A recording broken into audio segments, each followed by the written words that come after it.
I'm Rick, Experience Rick, whatever you want to call me. And yeah, so this is going to be more of a just kind of a walkthrough of the Bakugo 4 character kit, as well as 4 of his foundations and 4 of his attacks. It's going to be a really great opportunity to kind of see what to look forward for in the new set, and a lot to be worried about if you're not going to be playing Bakugo. In my opinion, I don't know if anyone else has coined the term yet, but it's Chakugo. In my mind, my brain works like 2 ways. Like, oh, this is a beautiful card, someone's gonna wanna buy it, or this is gonna work well in my Ochako deck. This is both. All right, so first things first, the artwork is fantastic. I can't wait to see this, obviously, as an XR character card. So like full art, but just even the character card as a common, if it does end up coming in that form, we don't know for sure, is just gonna be absolutely crazy. The second thing that is absolutely wild about this card is the 6 hand size and the 30 health. So if you guys know that I play Ochako, you know I'm playing 33 health and 5. So an extra card and only 3 less health. So that's insane. And then the enhance, once per turn. Okay, fine, fair. I'm used to that with Ochako too, with being able to bring stuff back to the hand. Discard 1 card from your card pool. If it's your turn, your rival discards 1 card. So, I mean, that's basically just a free attack. I mean, if especially if this is like a end of game turn or one that you want to finish them off, that's basically the same as Ochako. The response, after your Fury attack receives a damage penalty, it gets +3 damage. This becomes really important with a lot of the other cards that come later, both the attacks and the foundations. Essentially, a lot of these have slow burn, where they'll take like 1 damage, but then you gain 3.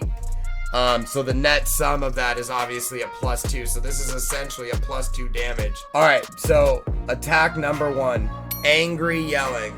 So I'm always thinking in terms of Ochako, so bear with me.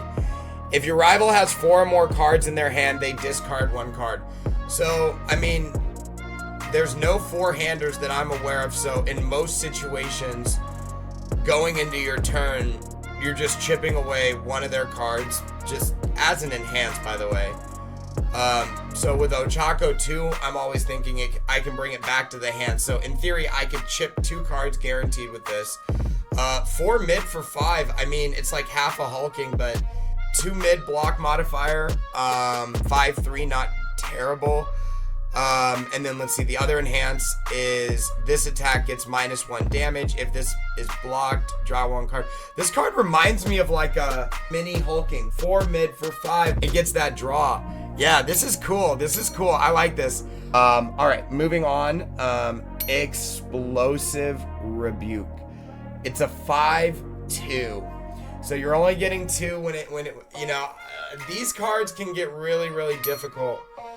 I like the 1 mid block modifier, so it's essentially going to make sure that you get at least a half block no matter what.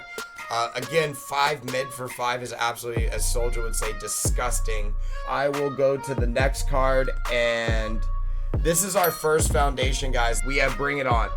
2/5, of course I'm liking that. Response, commit. After your rival adds a card to their hand due to their non-character effect, which happens all the time, especially with Soldier, always trying to add stuff to his hand. Not because it says it on the card, because he's a cheater. No, I'm just kidding.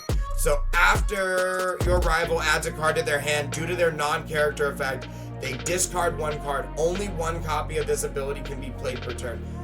Fine, that's totally normal.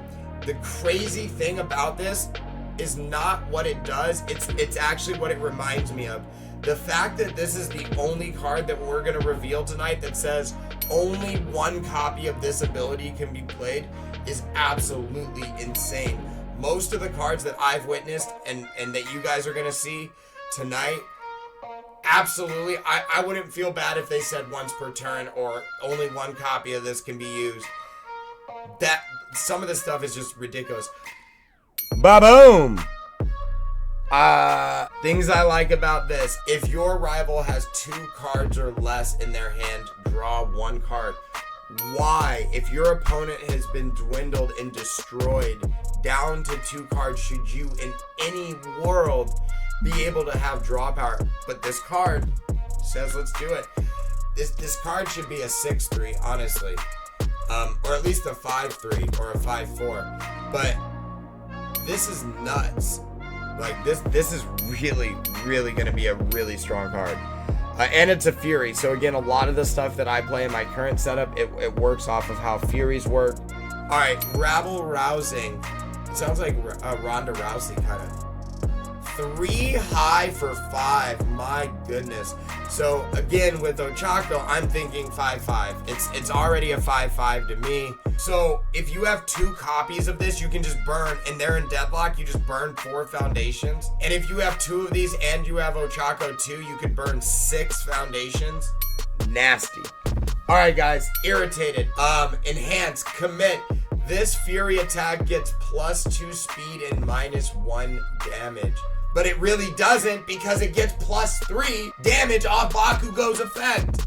Commit. All right, this is keeping beat. People really like this one, him with the drums. Commit. After you make a check to play a card, if your rival has discarded a card this combat phase, which if you're playing with any of these cards, like, I don't see how that wouldn't be possible, that check gets +2.